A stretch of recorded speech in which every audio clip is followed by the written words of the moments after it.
Guild Wars 1 was initially developed as a PvP game. That's where its name comes from, the Guild vs Guild game type. Later in development though, ArenaNet created a PvE world that began to flourish, and for many it was this that became the core of the game.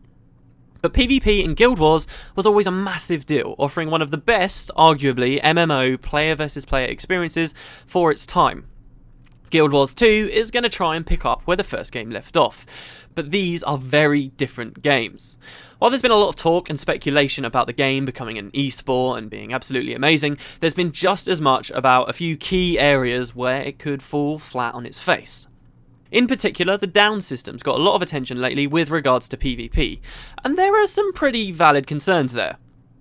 Players no longer die as soon as their health reaches 0. They go to a down state where they can then fight to their last breath. For PvP, this meant the introduction of a new mechanic, the finish him mechanic.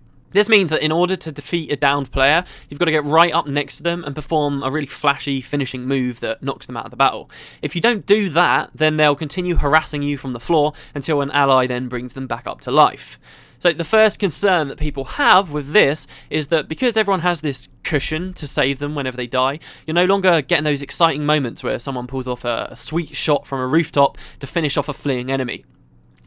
If you wanted to pick someone off, not only do you need to score the kill in the first place, then you've got to get right up close to them and then spend a good 5 seconds, which breaks the flow of combat, at their body while they attack you from your feet, and then the wrath of the enemy team descends on your location.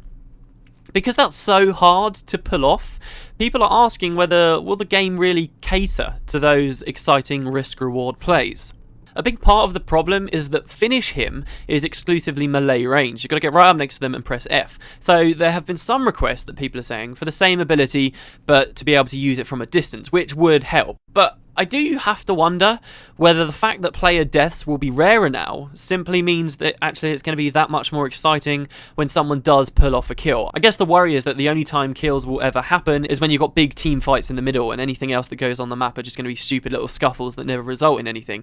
But I do like the idea that these actual deaths of players are really rare and have actual consequence. Any good game will need the right pacing, right? They need moments that make you as a player feel like a total badass, or gives an audience watching the game something to clap at or to gasp about. And maybe really this is what Guild Wars 2 is going to provide in that department, because there have been questions about the game type itself not providing much in the way of highs and lows for pacing, but I'll talk about that later. But speaking of exciting moments, a lot of people are claiming that elite skills won't be able to fill that role. The developers talk a lot about being able to react to key game-changing skills like elite in the middle of battle as being a huge part of combat. That's the essence of what fighting in Guild Wars 2 is like. So the decision a player makes in the moment someone sent a tornado rushing at them will decide who wins and who loses.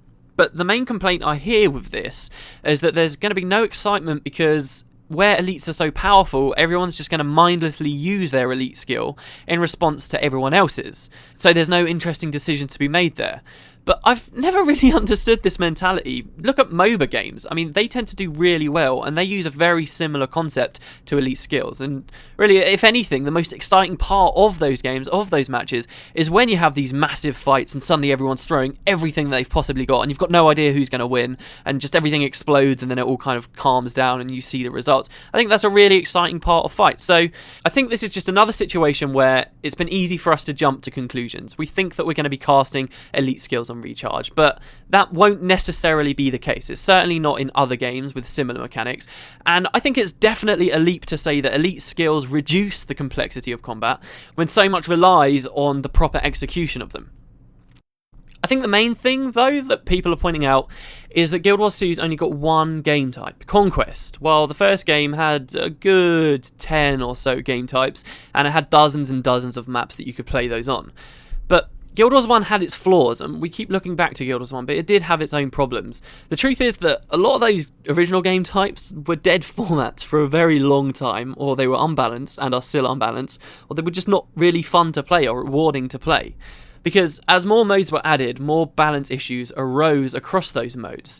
So some skill that could have been considered weak in an 8 versus 8 guild battle may have then been massively overpowered in a 4v4 arena, and then, completely pathetic against a dungeon boss.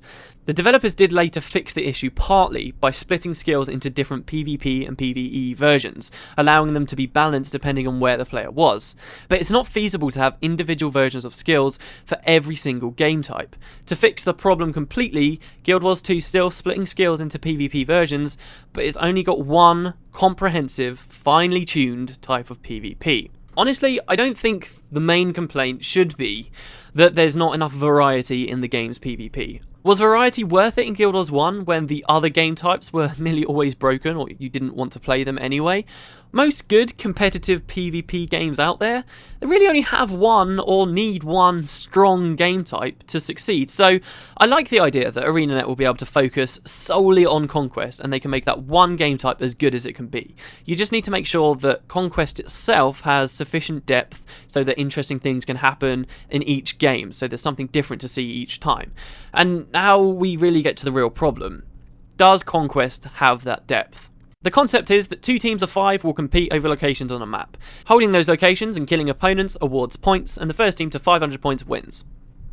On the face, I see no fundamental issues, but there is certainly potential for failure. A lot of people are worried, for example, that circle capping will become a problem, where people never engage in combat because running in circles from location to location is a better strategy for earning points, and that's something we actually saw happen in Guild Wars 1.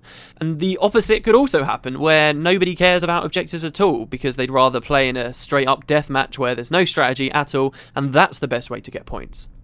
But I think there are lots of factors to consider. We can't say that these things will happen just yet because you have to consider the average length of an encounter. You have to consider the speed that you can capture a location or get from one location to another. You have to consider other things as well, like the secondary map objectives, like the trebuchet, which we've seen on one of the maps. There's all these different things going on, and are any of us really in a position to sit there and say that the game type will be entirely circle capping when we haven't even played the game ourselves, or also considering the fact that a lot of these things are going to go through multiple iterations before the game actually launches. They're all balance issues, and owing to the fact that there's now only one PvP mode, I'm pretty sure that they will tend to those issues so that it is balanced in a nice way, and there is strategy involved on some level. Some people will say that Conquest is just flawed from the off, that it's way more serious than simply balancing and iterating. And Conquest certainly is way less complex than its predecessor, Guild vs Guild, and naturally people are sad to see Guild vs Guild go. But I think it's easy for us to forget that Guild Wars 2 isn't trying to be Guild Wars 1. They're not trying to make Guild vs Guild again. They've deliberately made these changes. It's not trying to be an FPS, and it's not trying to be an RTS either. It's trying to be its own weird mix in the middle. And yeah, there are some things to work on, but I see no reason why, fundamentally, Guild Wars 2 can't be just as good, or even surpass, the PvP Guild Wars 1 had back in its day. Thanks for watching.